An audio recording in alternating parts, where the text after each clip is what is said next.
Now next question is, an AP consists of 50 terms, of which third term is 12 and last term is 106. Find the 29 term. आपके पास एक AP है जिसमें overall कितने terms है, 50 terms, जिसमें third term का मतलब थर्ड नंबर पे क्या प्लेस है, 12, और लास्ट नंबर पे क्या प्लेस है, 106. लास्ट नंबर का मतलब 50 प्लेस पर, तो ऐसा बोला जाएगा A3 is equals to 12 and A50 is equals to 106. A3 का मतलब होता है A plus 2D is equals to 12 and A plus 49D is equals to 106. अब आपके पास ये दो इक्वेशंस आई हैं, दीज आर लीनियर इक्वेशंस, तो इसे हमने सॉल्व करना एलिमिनेशन मेथड से सीखा है. सॉल्व करेंगे, दोनों को सब्ट्रैक्ट कर देंगे, A से A कैंसिल हो जाएगा, -47D is equals to -94, D will be 2. Common difference हमारे पास 2 आ गया. अब हमने कॉमन डिफरेंस हमने यहाँ इसी एक इक्वेशन में प्लेस कर दिया, A की वैल्यू निकाल ली, यहाँ से हमने फाइंड आउट कर ली A. Now we know the value of A and D, तो अभी have to find 29 term. 29 term का मतलब A प्लस 28D, तो यहाँ पर A और D की वैल्यू सब्सटीट्यूट करके 29 टर्म फाइंड आउट कर लेंगे. Now next question is, if third and ninth term of AP are 4 and -8, which term of AP is 0? अगर आपके पास थर्ड एंड नाइन्थ टर्म दिए, A3 4 दिया और A9 -8 दिया, तो आपको बताना है AP का कौन सा टर्म 0 होगा, मतलब इस AP में कोई टर्म ऐसा आएगा जो 0 हो जाएगा, तो बताना है कौन से नंबर पे प्लेस होगा वो. अगेन A3 और A9 से आप दो इक्वेशन फॉर्म करेंगे, उन्हीं इक्वेशन को साइमल्टेनियसली सॉल्व करके A और D की वैल्यू आप फाइंड आउट कर लेंगे.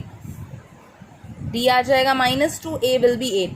अब आपको बताना है कि कौन सा टर्म इसका 0 होगा, तो an is equals to 0, A plus n minus 1D is equals to 0.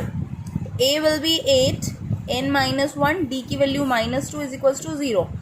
A, अब आप इसको इधर साइड भी ले सकते हैं और इस -2 को इन दोनों से मल्टीप्लाई भी कर सकते हैं, -2n, n minus minus plus 2. 8 plus 2, 10 minus 2n is equals to 0, n will be 5. तो fifth term of the AP is 0. Now next question is, which term of the AP 3, 15, 27, 39 dash dash dash will be 132 more than its 54 term? अब आपको बताना है इस AP में अगर आप 54 term निकालते हैं और उसमें 132 को ऐड करते हैं, तो जो नंबर बनता है वो कौन से नंबर, उसका क्या टर्म होगा, उसका n क्या होगा. तो पहले आप AD निकालेंगे, तो सबसे पहले 54 टर्म फाइंड आउट करेंगे. 54 टर्म के लिए A plus 53D, A we know, D we know, तो 54 आ गया 639. अब आप इस 639 में 132 को ऐड करेंगे, तो कितना आ जाएगा 771, तो AN विल बी 771. अब आपके पास AN है, A है और D है, तो आप क्या निकालेंगे उससे n की वैल्यू आ गई 64, तो 64th टर्म जो होगी AP की वो 54 टर्म से 132 ज़्यादा होगी. This is the important question, such questions will come in exam. How many 3 digit numbers are divisible by 7? आपको बताना है कि कितने 3 डिजिट नंबर्स 7 से डिविजिबल होंगे. सबसे पहले तो 3 डिजिट नंबर्स की सीरीज, सबसे छोटा 3 डिजिट नंबर होगा 100 और सबसे बड़ा हो गया 999. क्या ये दोनों 7 से डिविजिबल है? Are these 2 number divisible by 7? नहीं, 100 is not divisible by 7, again 999 is not divisible by 7. तो आपको देखना है 100 से एक नेक्स्ट कौन सा बड़ा नंबर होगा जो 7 से डिवाइड हो जाएगा, और 999 से कौन सा थोड़ा छोटा नंबर होगा जो 7 से डिवाइड हो जाएगा. तो आप 7 को 100 से डिवाइड करके देखेंगे. 7 1 ज़ा 7, 30. 37 के टेबल में नहीं आता, तो 30 की प्लेस पे क्या होना चाहिए था जो 7 से डिवाइड हो जाए, 35. तो इसका मतलब 5 टाइम्स 35 होना चाहिए, तो 100 की प्लेस पे 105, क्योंकि अगर आप 0 को हटा के 5 लिख देंगे तो ये कम्प्लीटली डिवाइड हो जाएगा. इट मीन्स 105 सबसे छोटा 3 डिजिट नंबर है जो 7 से डिवाइड होता है. तो नेक्स्ट आप उसमें 7 ऐड करेंगे, लेकिन लास्ट नंबर निकालने के लिए आप क्या करेंगे, 999 को आप 7 से डिवाइड करेंगे. अब आपने करा 7 1 ज़ा 7, 29 था, 7 4 ज़ा 28 करा, 19 अगेन 7 2 ज़ा 14 करा, 5 रिमाइंडर बच गया. तो इसका मतलब इसमें से 5 को क्या करना पड़ेगा, यहाँ नेक्स्ट नंबर निकालेंगे अगर तो 4 डिजिट बन जाएगा, तो हमें इसका मतलब 5 को यहाँ से सब्ट्रैक्ट करना पड़ेगा। तो 994 लास्ट नंबर विल बी 994। जैसा आपसे 7 के लिए पूछा है ऐसे आपको किसी से भी पूछ सकते हैं। तो आपके पास एक सीरीज आपको यहाँ पर खुद बनानी है। तो A will B 105, D will B 7 and AN will be 994। तो अगेन आप क्या, जब AN A और D आपको पता चल जाता है आप उससे क्या निकाल लेंगे N। तो कितने नंबर्स होंगे 3 डिजिट जो 7 से डिविजिबल होंगे, 128। Now next, how many multiples of 4 lie between 10 and 250। Same, वहाँ पर पूछा था डिविजिबिलिटी, यहाँ पर पूछे थे मल्टीपल्स। तो मल्टीपल्स बताने हैं 10 और 250 के बीच में। 10 4 के टेबल में नहीं आता, तो नेक्स्ट कौन सा आता है 12, फिर 16 20। लास्ट अगर देखना है तो आप डिवाइड करके देख सकते हैं, वही 2 रिमाइंडर बच रहा, तो इसका मतलब 250 में से 2 माइनस करना पड़ेगा, 248। तो 248 जो है लास्ट नंबर है 250 से लेस, जो कि मल्टीपल है 4 का। सीरीज आप फॉर्म कर लेंगे A, D और AN। अगर आपको 3 वैल्यूज पता है कोई भी फॉर्मूले में तो आप N इजीली फाइंड आउट कर लेंगे।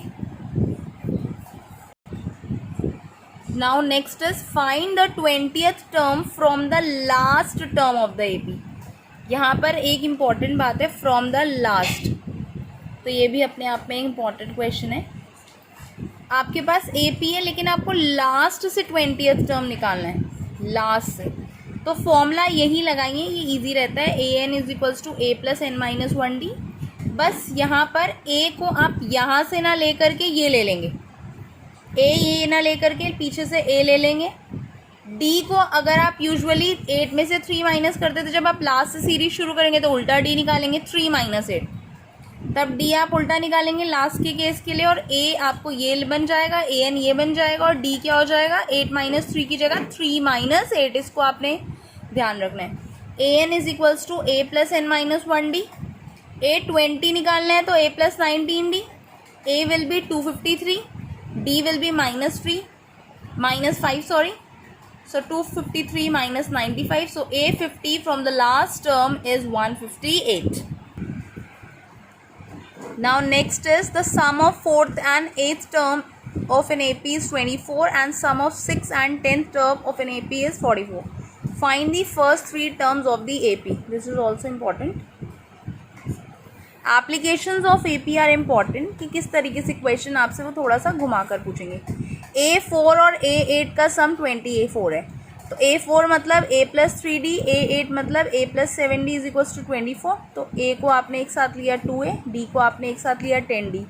तो फर्स्ट इक्वेशन बनी 2A plus 10D is equals to 24। ऐसे ही आप सेम A6 और A10 से भी एक इक्वेशन बना लेंगे, 2A plus 14D is equals to 44।